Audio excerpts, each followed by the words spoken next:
গত ৫ আগস্টের পর থেকে বাংলাদেশ ভারত সম্পর্ক ক্রমাগত অবনতির দিকে যাচ্ছে। এর অন্যতম প্রধান কারণ হল গণ অভ্যুত্থানের মধ্য দিয়ে শেখ হাসিনা সরকারের পতনকে ভারতের পক্ষে মেনে নেওয়া কঠিন হয়ে গিয়েছে। ফলে বিগত ১৬ বছরে দুই দেশের মধ্যে তথাকথিত বন্ধুত্বের যেসব উপাদান বিদ্যমান ছিল, এখন তার অধিকাংশই অনুপস্থিত।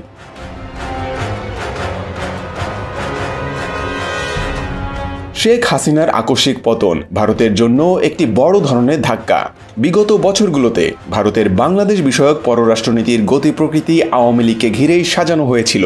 কারণ ভারত হয়তো বিশ্বাস করে তার আঞ্চলিক ও নিরাপত্তা বিষয়ক ইস্যুতে আওয়ামী লীগ সবচেয়ে বেশি যত্নশীল।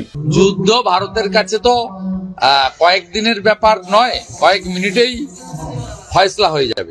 দুই দেশের নাগরিকদের মধ্যে সামাজিক যোগাযোগ মাধ্যমে উত্তেজনাপূর্ণ কথাবার্তা আদান প্রদানকে উপেক্ষা করা গেলেও সরকারিভাবে ভারত তার নীতি ও পদক্ষেপে স্পষ্টতই বাংলাদেশ বিরোধী অবস্থানের দিকে এগোচ্ছে। দুই দেশের পররাষ্ট্র সচিব পর্যায়ে বৈঠক হয়েছে পরিস্থিতি উন্নত করার জন্য। এ অবস্থায় ভারতের সেনাপ্রধানের একটি বক্তব্য পাওয়া গিয়েছে।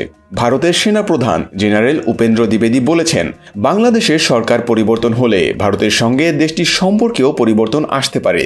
খবর এনডিটিভির। The only thing is, as for the joint exercise which is carried out, because of the situation as of now, that we have postponed for some time, and as and when the situation improves, that exercise will also go on.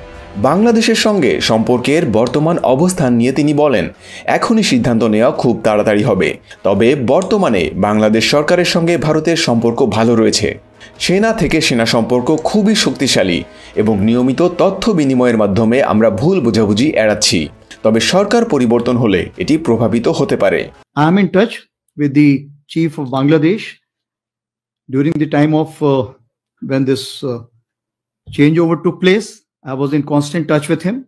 General দ্বিবেদী আরও জানান, পাকিস্তান ও চীনের মধ্যে ঘনিষ্ঠ সহযোগিতা একটি বাস্তবতা এবং ভারতকে দুই ফ্রন্টের জন্যই প্রস্তুত থাকতে হবে। তিনি বলেন, পাকিস্তান ও চীন পরস্পরের মধ্যে উচ্চ স্তরের সহযোগিতা বজায় রেখেছে, যা আমাদের কৌশলগত দৃষ্টিকোণ থেকে গুরুত্ব বহন করে।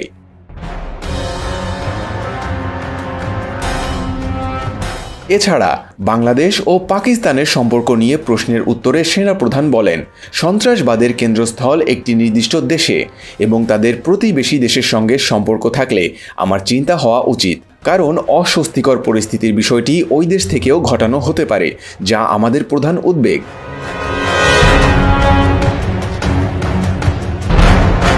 তবে ভারতীয় এই সেনাপ্রধান সহাবস্থান, সহযোগিতা ও সমন্বয়ের আহ্বান জানিয়ে বলেন, যুদ্ধে জড়ানো এই অঞ্চলের দেশগুলোর জন্য ভালো নয়।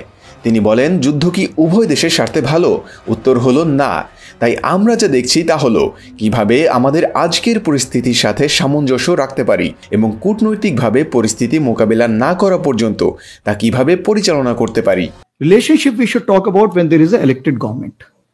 So as of now, the relationship is with the military is well and perfect.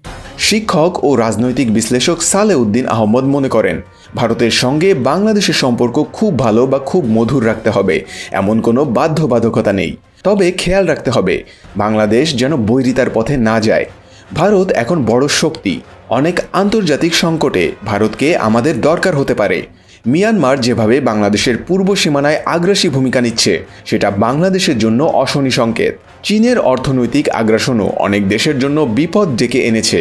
পাকিস্তানের সঙ্গে বেশি ঘনিষ্ঠতা আমাদের জন্য তেমন কিছু আনবে না, বরং পুরনো রক্তক্ষরণকে পুনর্জীবিত করবে।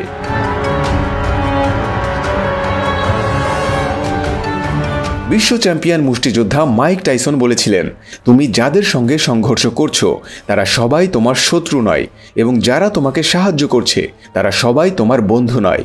আমাদের শত্রু মিত্র ভালো করে চিনে সামনে এগোতে হবে।